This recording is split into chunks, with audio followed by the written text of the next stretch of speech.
Thank you. Thank you very much for the invitation. It's quite an honor being here. Mr. West has degraded me. In fact, I am president of the Latin American Consortium for Freedom of Religion or Belief. I'll try to present the role of religion and religious freedom in enhancing development from a Latin American perspective. And I have a bad news. You saw that there was an Argentinian and a Uruguayan in this session. You might think there was going to be tango. I'm sorry, there isn't going to be any for the moment. So, the role of religious freedom in enhancing development from a Latin American perspective. We are in the Southern Hemisphere, so I invite you to look at South America from this perspective. Let me present Uruguay, a very small country which you perhaps many of you don't know, very well known for the beautiful beaches, competing with Australia, New Zealand, Samoa, and Fiji. Also for wool and meat, which Argentinians cook better, and also for our football players. I'm not biting, I assure. Okay, so development objectives, say the organizers, cannot be optimized without taking the role of religion into account. Here, I am tempted to rest my case because almost all I believe is in this sentence, but as you have brought me from so far away, let's focus. I think there's an initial proposition that should be made, an ethical point of view when addressing law, religion, and economic issues is unavoidable, and that is, what is man? So we need anthropological foundations and a model. We need to see man not as an instrument, but as an end in himself, never a means in the chain of production.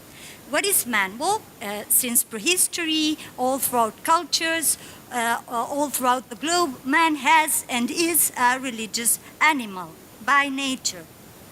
If he's only considered a factor, he will be denied.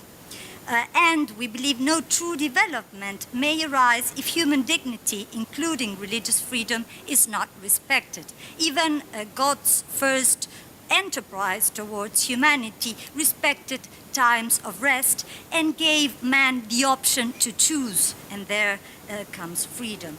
So I'll try to think about reconciling the dilemma of gaining one's own bread by the sweat of one's brow while loving God above all things. Just some very general aspects about Latin America. We are running out of time, so we are a multicultural, multilingual, multi-religious continent. Evangelized, colonized under the Christian cross, so that has left an impact. But more recently, this uniformity brought by the Christian cross has somehow changed into diversity and pluralism. I'm running because of the time. I will present some of the legal context, the legal instruments of our system, regional system. The American Declaration of the Rights and Duties of Man, prior to the Universal Declaration from May 1948, focuses on the dignity of the individual, the essential rights of man, and is concerned in the creation of circumstances to achieve spiritual and material progress, and acknowledges the natural dimensions of reason and conscience as well. We also have the American Convention on Human Rights with a phrasing similar to the UN instruments, focusing on the right to maintain or change one's religion, to engage in religious persuasion, and, well, the rest of the rights which are complemented by other protocols additional to these. The countries have signed concordats with the Holy See, as well as agreements with other religious denominations, and all the constitutions and laws and the judiciary enhance freedom of religion. So our focus would be religious freedom in the workplace, looking for reasonable accommodation. Let's start by religious holidays. In Latin America, most countries respect Catholic holidays in civil life. So the question has been brought by Seventh-day Adventists and Orthodox Jews, that is the so well-known Sabbatarian cases. This involves freedom of religion and also labor rights. And the dilemma being posed is for the worker having to choose between observing the religious rest or keeping the job. This dilemma provokes a division upon himself. This issue was addressed just recently. He's divided upon himself. His labor life is on one side and the committed believer is on the other side. A good example was provided by Argentina's Supreme Court, granting protection in contracts for Seventh-day Adventists and Orthodox Jews, and later on passing an act to protect them. There are other examples. My country is a bad example for it, but what should be considered, I believe, from the point of view of the enterprise, is that a worker who's prepared to face a conflict in order to maintain his religious freedom is a worker with very high standards. So you wouldn't want to lose him. Plus, you as a manager would be giving a good example, and it is mandatory. Some other conflicts have to do with tasks rejected on the basis of freedom of conscience in health and education. We have lots of innovations in legislation sensitive to ethics and bioethics. My country has legalized elective abortion, expenditure and consumption of marijuana, for example, and there are other issues.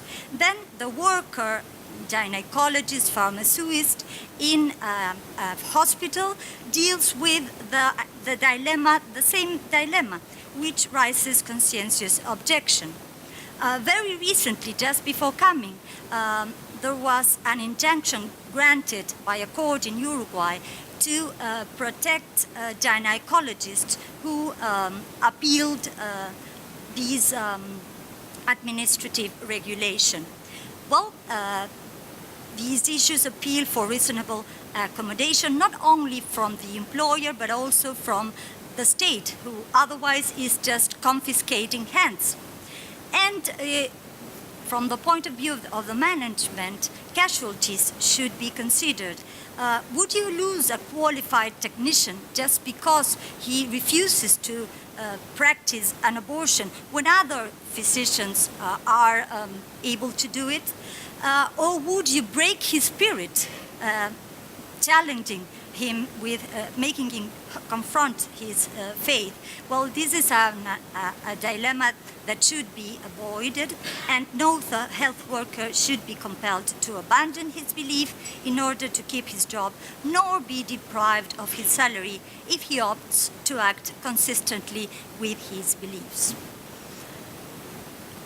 This innovative legislation has an impact on education, so perhaps the same may happen for a teacher needing to impart some what he considers a biased education.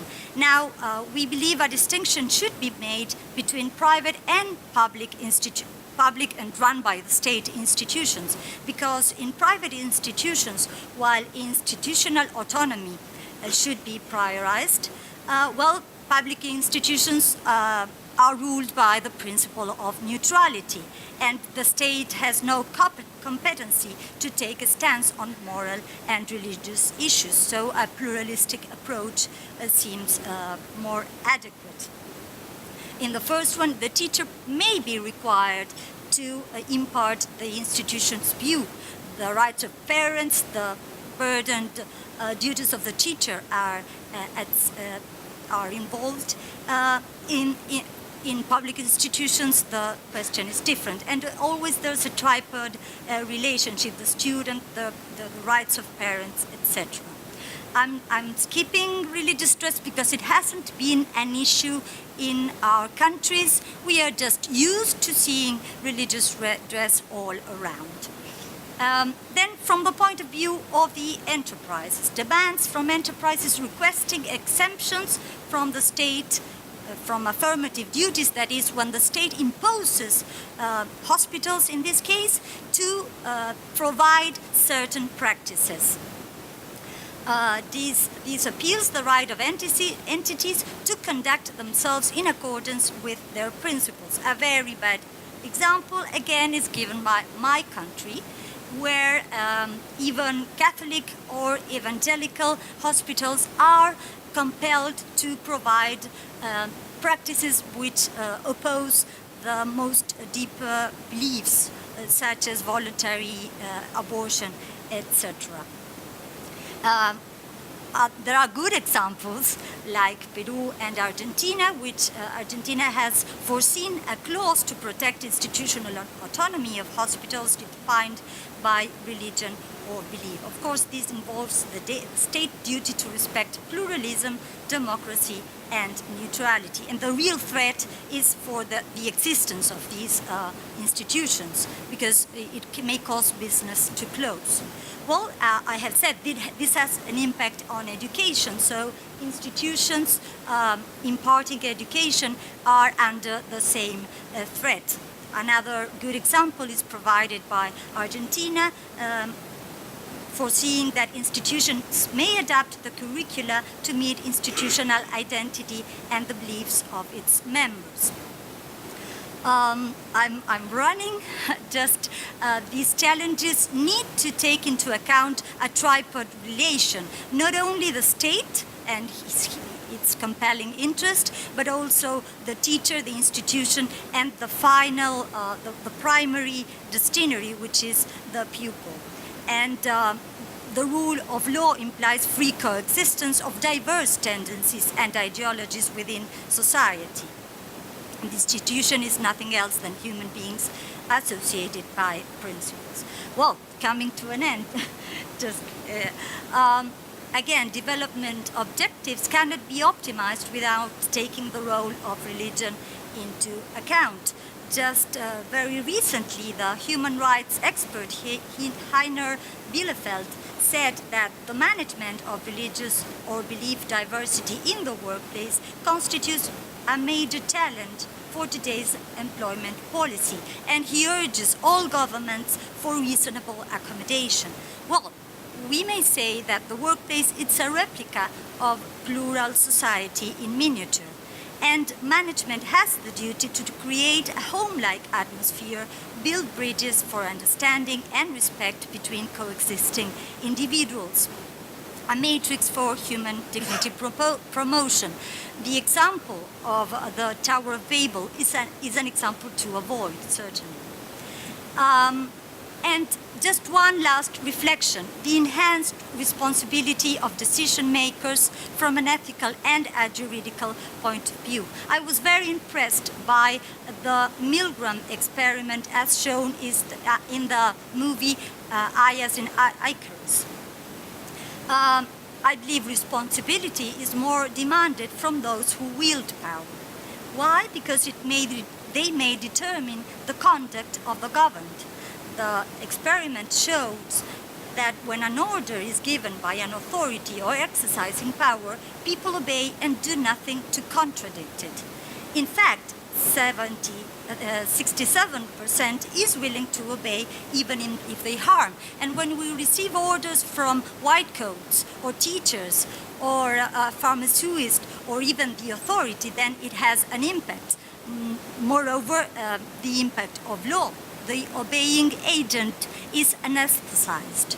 So becoming aware of this effect appears to be the first step towards responsible management in order to harmonize religious rights and economic development.